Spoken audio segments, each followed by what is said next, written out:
It's about helping people to feel empowered enough to safely go forward and be a part of this relationship. That means, I promise you, I'm going to hold up my end of the bargain, and I'm counting on you to do the same.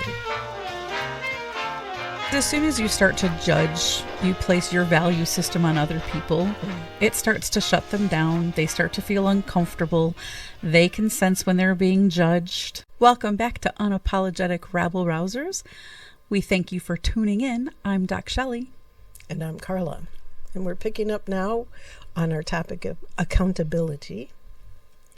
And we're going to talk this time after having spent some time looking at it from inside us, inside self, looking at accountability and the components of it, the implications of it.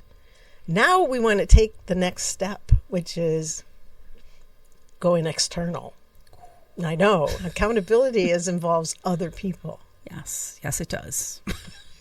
Sometimes they come along for the ride willingly, and sometimes they don't. There you go. So we want to talk about how we make that happen. How do we actually create an environment where people are willing, even if they didn't start that way, willing to engage in this kind of culture of accountability. Right. So when we think about creating a culture of accountability, what does that mean? Because it sounds like a whole lot of fancy words. It does. But it really is just trying to create a safe place. We've talked about safety before and our responsibilities for taking care of that for ourselves. But what we're talking about is how we act together so that the space that's formed, sometimes it's called a vessel, sometimes it's just we're here, the two or more of us that are here together. There's a space. It's like a little community that comes together. And where two or more are gathered, accountability is going to be a part of that relationship.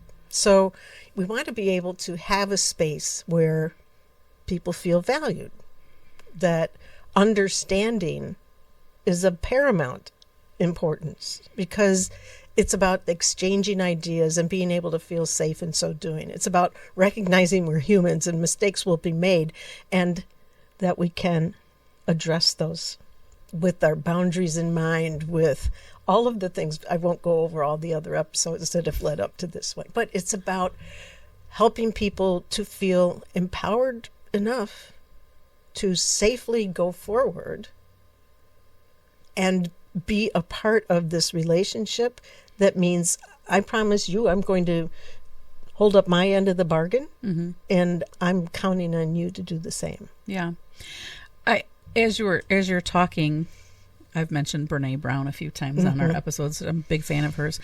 I was listening to one of her podcasts the other day, and she was talking about how she and her husband will often negotiate when they get home from work, from their respective roles. And he may say, I only have 20% to give. And she looked at it as that's her, like she was talking about how marriage isn't 50-50. And she said, that's my opportunity to give his extra 80%. And she said, but there are days when we both come in and it's, I got 50% to give, so do I. And so they literally will talk about what's that going to look like for the rest of the day. If you only have 50% and I only have 50% of what normally is my 100, how are we going to divvy up the responsibilities for the rest of the day? Think about how that would just shift even just a short evening. Yeah. By having what isn't a very involved conversation, but it comes forward out of a place of understanding and respect and being accountable to each other, saying, okay, this is what I have. This is what I've got. That's wonderful. Wow. Yeah. And I like that notion.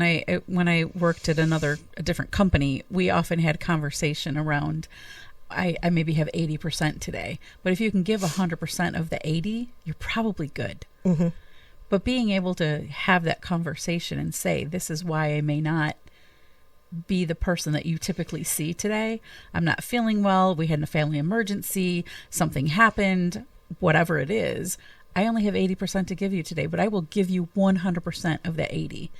Rather than skipping that conversation and leaving people wondering, well, you didn't show up very well today.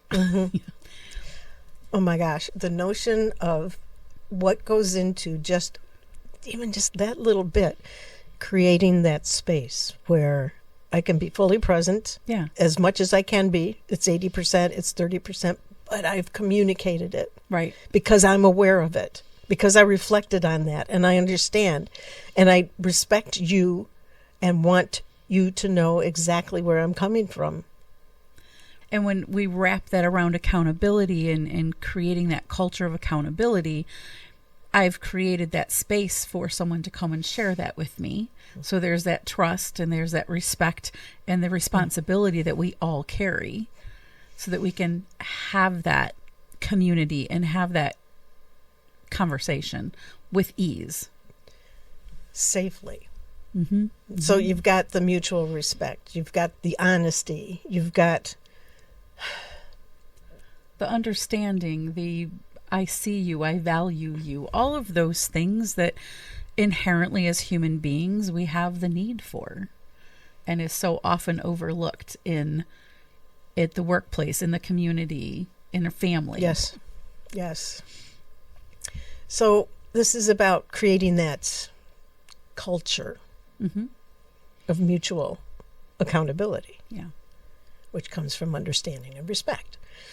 So we've talked about communication in from so many different directions over these past many episodes, but being able to communicate expectations in a manner that is clear to understand and establishes for both where we are. Yeah. Huge. What if that was one thing that changed for you in the relationships you have, maybe at home, maybe at work? Just that. But there's more. But wait, there's more.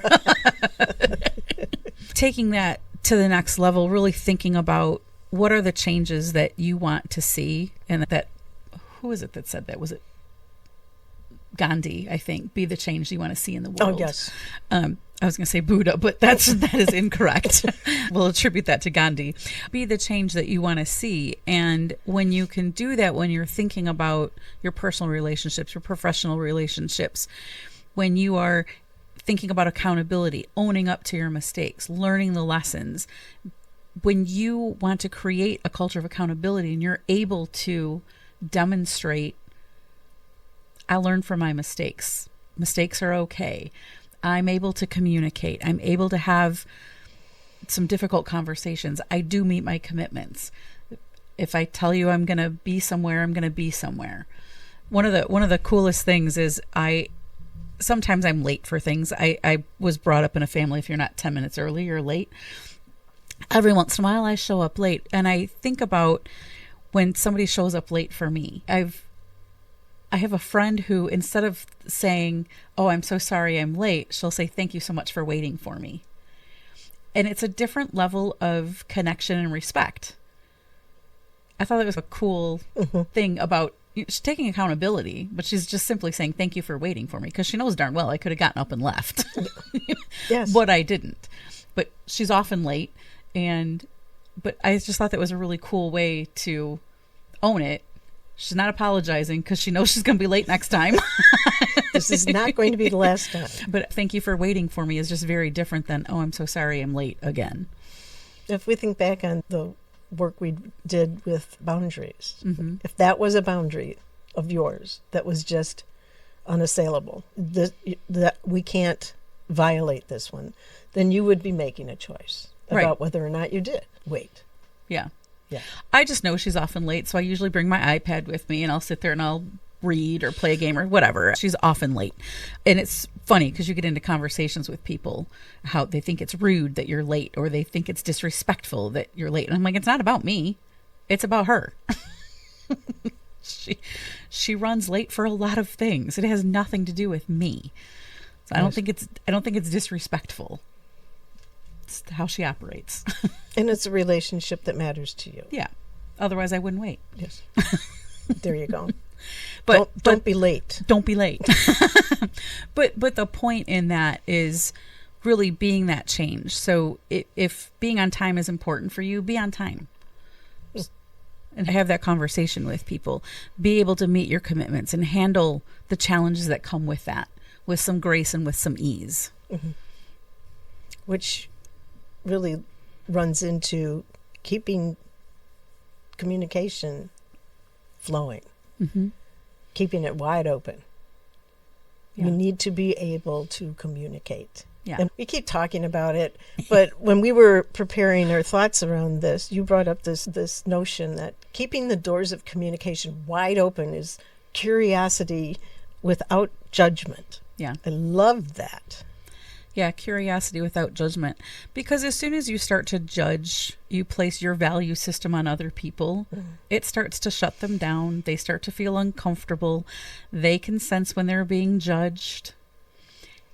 And that's not going to foster that culture of accountability. It's not going to foster open communication.